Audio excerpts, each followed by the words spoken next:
جن کے ہاں دین کی پیروی کا مزاج نہ ہو، جس ماحول میں، جس بیک گراؤنڈ میں فتنہ و فساد کی تربیت کی جا رہی ہو، وہاں پہ آپ لڑکی دیں یا لڑکا، آپ کیا کر رہے ہیں؟ آپ اپنے رشتے کو کاٹ رہے ہیں۔ دیکھیے یہ اس لیے اس آیت میں ایسی بدعمالیوں کی طرف بھی اشارہ کیا گیا ہے۔ اس کے بعد سلسلہ شروع ہوتا ہے انبیاء کرام علیہ الصلوۃ والسلام کی سیرتوں کے بیان کا۔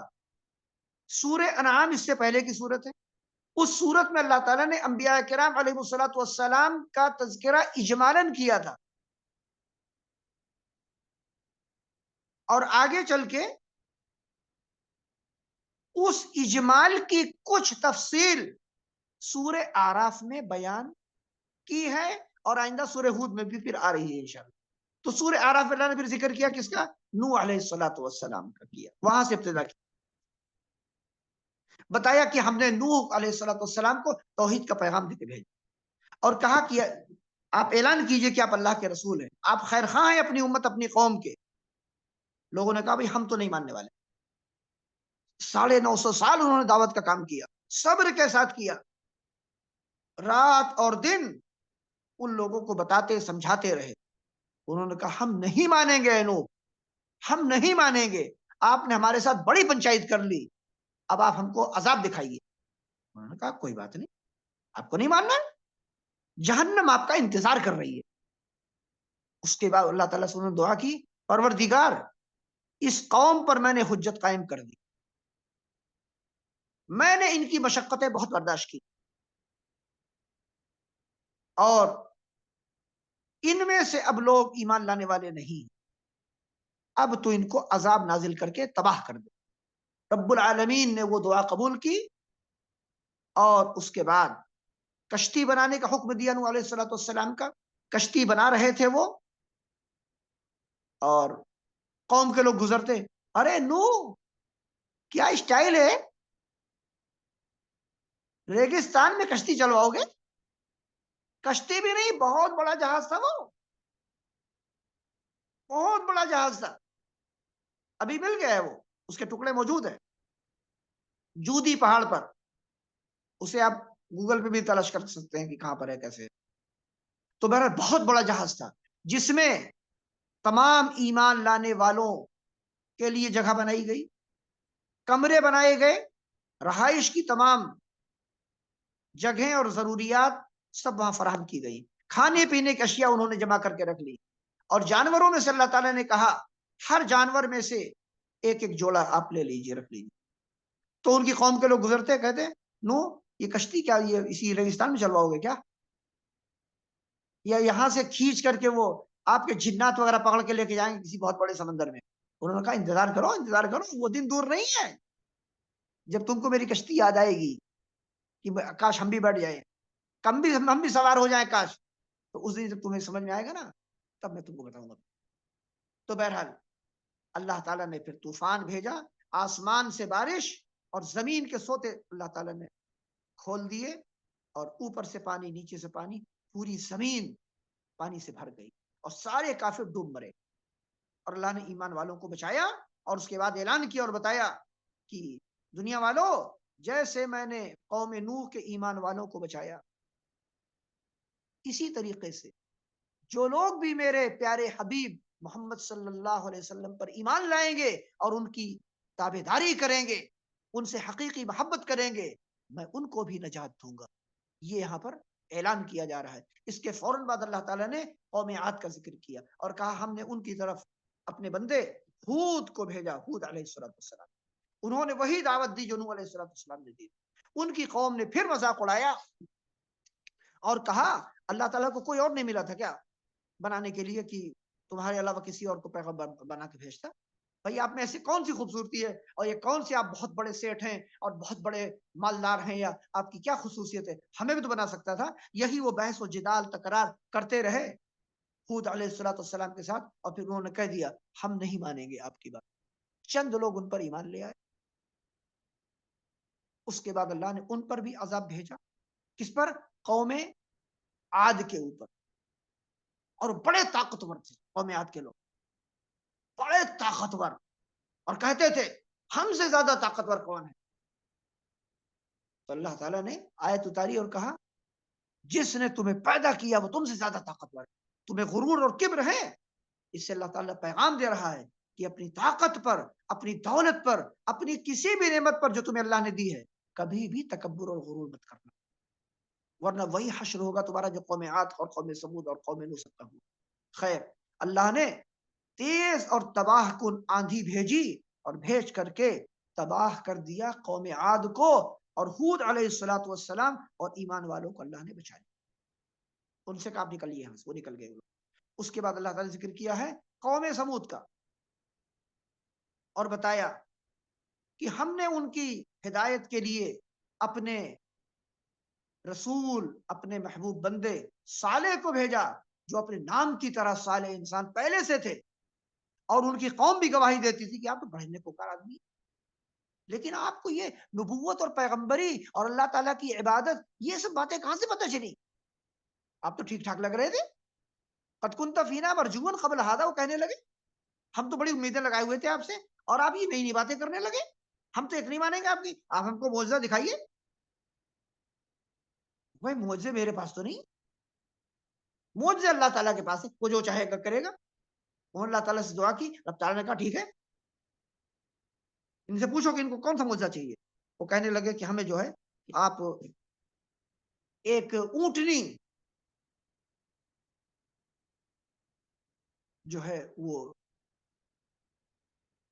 اونٹنی آپ دکھائیے، کیونکہ ان کے پاس اونٹنیاں جانور یہ سب تھے، تو کہنے لگے ایسی اونٹنی جو پہاڑ سے پیدا ہو،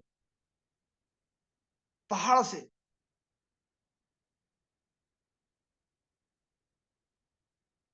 اور وہ اونٹنی بہت بڑی ہونی چاہیے۔ اللہ تعالیٰ سے انہوں نے دعا کی، صالح علیہ السلام، اللہ تعالیٰ نے کہا ٹھیک ہے، میں نے تمہاری دعا قبول کر لی، اور میں اونٹنی پیدا کر دوں گا۔ اس کے بعد اللہ تعالیٰ نے وحی کی صالح علیہ السلام کی طرف، اور جہاں وہ کھڑے تھے اور ان کی قوم کے لوگ کھڑے ہوئے تھے، اللہ تعالیٰ نے کہا فرشتے سے جاؤ کہو صالح سے، کہو، ایک چٹان کی طرف اشارہ کیا، کہا یہ چٹان تم نے کہا اس سے پیدا کرنے کے لیے نا، کہا دیکھو چٹان، دیکھو چٹان، اور دیکھنے لگے، اور اسی چٹان کی طرف اشارہ کیا، اور وہاں سے ایک بہت بڑی اونٹنی، چٹان پھٹی اور اونٹنی نکل کر سامنے کھڑی ہو گئی، اور وہ حاملہ اونٹنی جب وہ باہر آئی، لوگ ہیبت کا شکار ہو گئے، اتنا بڑا کوئی جانور دنیا میں کسی نے کبھی نہیں دیکھا۔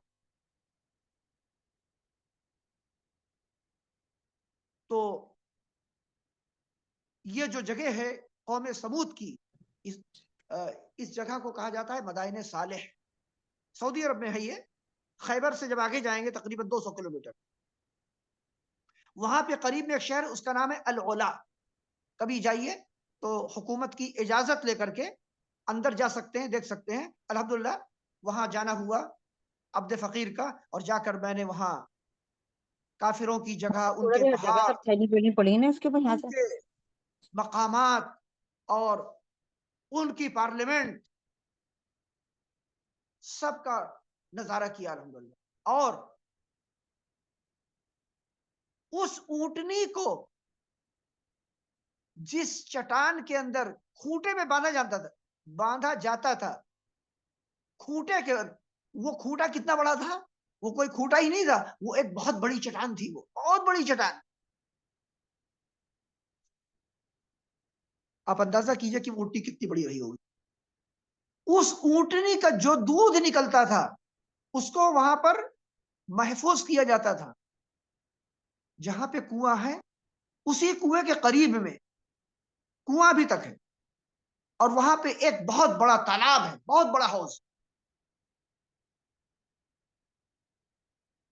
اس حوض کو ہم لوگوں کے علاقے میں جیسے کہا جاتا ہے، اس کا ایک نام سگرا، اتنا بڑا وہ حوض ہے، تقریباً آپ سمجھیے کہ 2 سے 2,500